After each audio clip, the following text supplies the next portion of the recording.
That was all that bad stuff, right? Yeah. Then you got your DUIs, and So what really got you on the right path there? January 21st of 2023.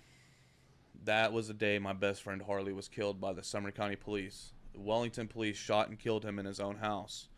They killed him over domestic violence. Him and his woman, they were fighting, and the cops got called. The cops get there, and it escalated. And I got the phone call from Harley's parents, Harley's mom, about the bad news. And I told Cheyenne, I told my woman, I said, babe, I said, I got to do something. I said, I got to change my life. I said, I could feel it in my soul that something is going to happen to me.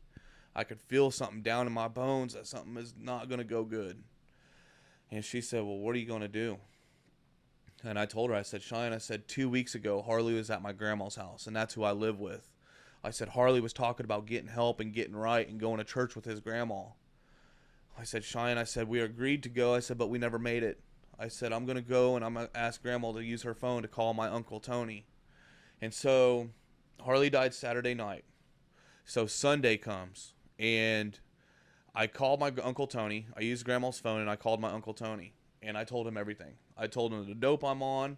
I told him the things I'm doing. I told him about the psychosis that I'm in, the drug-induced psychosis that it brings, you know, when you're getting high.